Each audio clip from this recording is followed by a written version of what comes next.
ওমর হাদি তিনি যেই দুইটা পোস্ট করেছেন, এই দুইটা আপনারাও যখন দেখেছেন আমরাও তখনই দেখেছি। আমার জানা মতে বিএনপি এবং জামাত উভয় দলই শহীদ ওসমান হাদির সাথে বিভিন্ন পর্যায়ে নেগোসিয়েশন করেছে। উনি দুইটা ওখানে উল্লেখ করেছেন, একটা হচ্ছে কয়েকজন উপদেষ্টার কথা বলেছেন এবং বিএনপির কয়েকজন মন্ত্রীর কথা বলেছেন, আর সেকেন্ড পোস্টে উনি জামাতের আমিরের পিএসের কথা বলেছেন।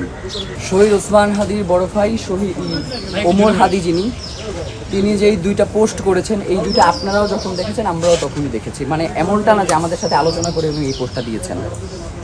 নাম্বার 2, এইটা উনি কেন দিয়েছেন এইটার উত্তর উনি সব থেকে ভালো দিতে পারবেন। কারণ আমাদের জানা মতে, আপনারা জানেন যে ইলেকশনটা কেন্দ্র করে বিভিন্ন ধরনের নেগোসিয়েশন হয়।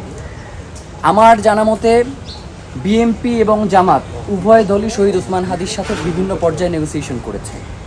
বিএনপির পক্ষ থেকেও ঢাকা 8 থেকে ইলেকশন না করবার ব্যাপারে, যে ঢাকা, কারণ আপনারা জানেন যে ঢাকা 8 অত্যন্ত গুরুত্বপূর্ণ একটা আসন এবং বাংলাদেশের যে রাজনৈতিক বিভিন্ন সমীক্ষা, সেখানে ঢাকা 8 অত্যন্ত গুরুত্বপূর্ণ। কারণ হচ্ছে রাজনীতির কেন্দ্রবিন্দু হচ্ছে এই ঢাকা 8, যার কারণে প্রত্যেকটা দলই চাইবে যে ঢাকা 8 তার হাতে থাকুক। সেই জায়গা থেকে বিএনপি এবং জামাত প্রত্যেকেই তার সাথে নেগোসিয়েশন করেছে এবং তারা বলেছে যে আপনি যদি অন্য কোনো আসন থেকে ইলেকশন করতে চান সেক্ষেত্রে আমরা আপনাকে সহায়তা করবো। এটা বিএনপি এবং জামাত দুই দল।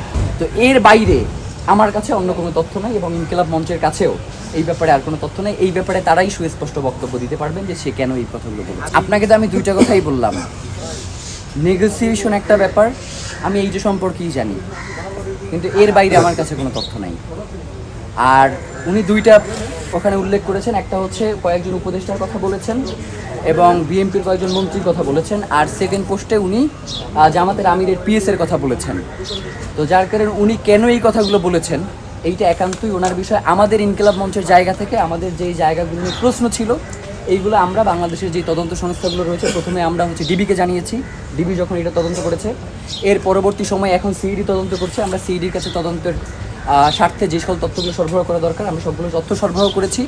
এখন তারা তদন্ত করে দেখবে যে এই বিষয়গুলো সত্যতা কতটুকু বা মিথ্যে কতটুকু। কিন্তু আমাদের কাছে এখন পর্যন্ত এগুলোর কোনো সুস্পষ্ট বার্তা অন্তত আমাদের কাছে আসে নাই। তার কাছে আসলে সেটা তিনি ক্লিয়ার করবেন।